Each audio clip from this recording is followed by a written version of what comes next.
کہتے جی کہ میری شادی ہو گئی ہے، 2 بچے بھی ہیں، میں نے والدین سے کہا تھا میری شادی ماموں کی بیٹی سے کر دو، لیکن پہلے اور اب کبھی بھی مجھے وہ اس کی یاد آ جاتی ہے۔ ماشاء اللہ یار،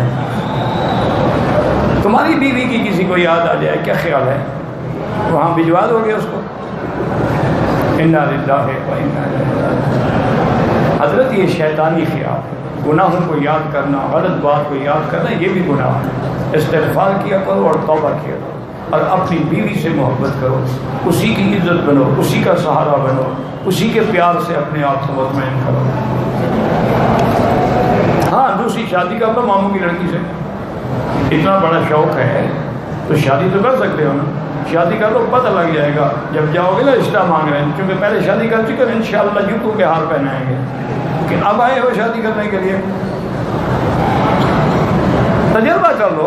یہ تو میں ویسے کہہ رہا ہوں نا، ہم اور بھی لوگ ہیں نا، روز لوگوں سے ملتے ہیں، تجربہ تو ہو جاتا ہے نا۔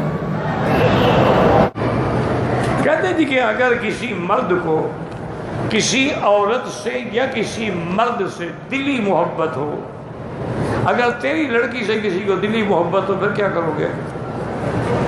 جو اس کے بارے میں تم سوچو، دوسروں کی لڑکی کے بارے میں بھی وہی سوچو۔ کوئی اگر تیری لڑکی سے محبت کرے کہ میری تو دلی محبت ہے جی، تو دلی محبت کا پتہ کیسے چلے گا؟ محبت ہو جب وہ ملیں گے ایک دوسرے سے، وہ تو شیطان والی محبت ہو جائے گی۔ اس لیے توبہ کرو، استغفار کرو، کوئی دلی محبت شبت نہیں ہو۔ محبت کرنی ہے تو اللہ سے کرو، محبت کرنی ہے تو رسول اللہ سے کرو، محبت کرنی ہے تو صحابہ سے کرو، اہل بیت سے کرو، اولیاء اللہ سے کرو۔ یہ کیا کسی سے مجھے محبت ہے؟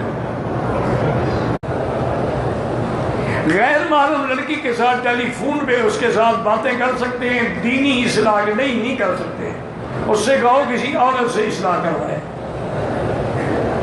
اسی طرح میں بات شروع ہوگی نا۔